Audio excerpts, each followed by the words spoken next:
Imagine a scene from Back to the Future. Doc has just invented his DeLorean time machine, and you're Marty McFly, and you get to pick any destination to go back to. You've just picked a pivotal moment in American history, the moment in which slavery has just been abolished. Today, I'm going to inform my audience of how slavery in America came to an end. To explain the ending of slavery in America, I will focus on three main points. First, the document which called for an end to slavery, the Emancipation Proclamation. Second, the differences between the northern and southern economies. And third, how the end of slavery had an impact on the late 19th century society. The document which called for an end to slavery, the Emancipation Proclamation. The person who wrote the Emancipation Proclamation, Abraham Lincoln. Abraham Lincoln was the 16th President of the United States.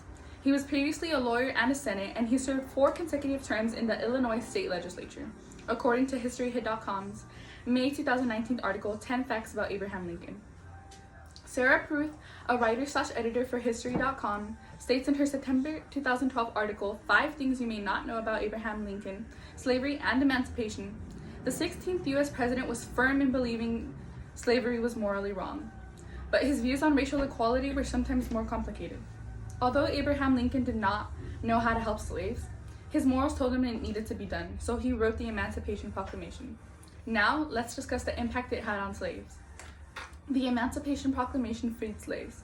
As stated by the National Archives and Records Administration in an April 2019 article, the Emancipation Proclamation, that President Abraham Lincoln issued the Emancipation Proclamation on January 1st, 1863, as the third year of the Civil War approached. This document declared that all persons held as slaves are henceforward shall be free. The Emancipation Proclamation did not free all slaves in America, though it did encourage and captivate Americans across the nation. Now that we understand what ended slavery, let's discuss how the differences between the northern and southern economies impacted the decision.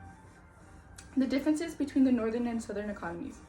The northern states had advantage over the southern states. The American Battlefield Trust published an article in March 2020, North and South, which states, in 1860, the South's agricultural economy was beginning to stale, while the northern manufacturers were experiencing a boom.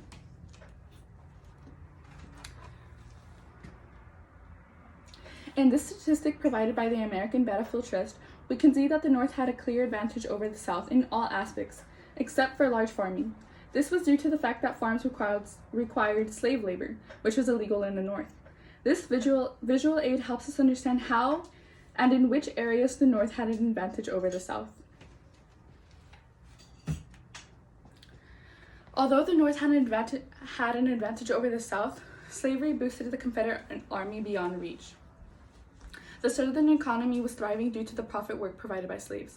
Greg Timmons, an author for History Channel, wrote an article, How Slavery Became the Economic Engine of the South, in March 2018 that states, at the time, summer of 1787, there were nearly 700,000 slaves living in the United States, worth an estimated $210 million in today's dollars. The South was able to produce an incredible market, though at the cost of the humanity of millions of African Americans. Now that we have covered what ended slavery and how the North and Southern economics impacted the decision, we will move on to the impact that it had on the late 19th century society. The impact the end of slavery had on the late 19th century society. The life of an African American after the end of slavery. The Guardian published an article written by Paul Harris, a freelance writer, in June 2012 called How the End of Slavery Led to Starvation and Death for Millions of Black Americans, which states that African Americans suffered more after the end of the American Revolution. The reality of emancipation during chaos and war and its bloody aftermath often fell brutally short of that positive image. Instead, freed slaves were often neglected by Union soldiers and faced rampant disease, including horrific outbreaks of smallpox and cholera. Many of them simply starved to death. The African Americans came back from the American Revolution and were given freedom. However, they did not experience it for long. The effect the abolishment of slavery had in the economy. Scott Sumner, an economist and writer, wrote an article for the Library of Economics and Liberty in September 2014, titled Ending Slavery Made America Richer, in which he states that the American economy, which abolished slavery, is what made America richer.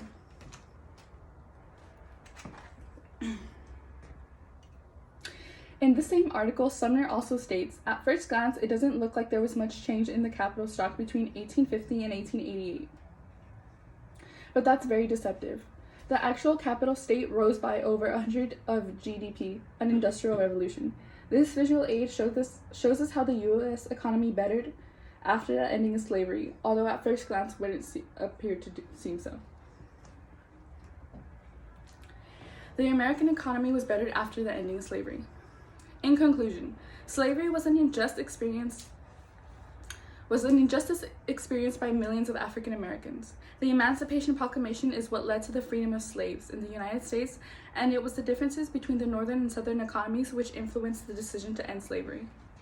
The controversial decision to end slaves is what led to an unforgettable impact in the late 19th century society. It's safe to say that slavery was a horrific part of American history, though it is the history and gradual end that led to the diverse America that we have today.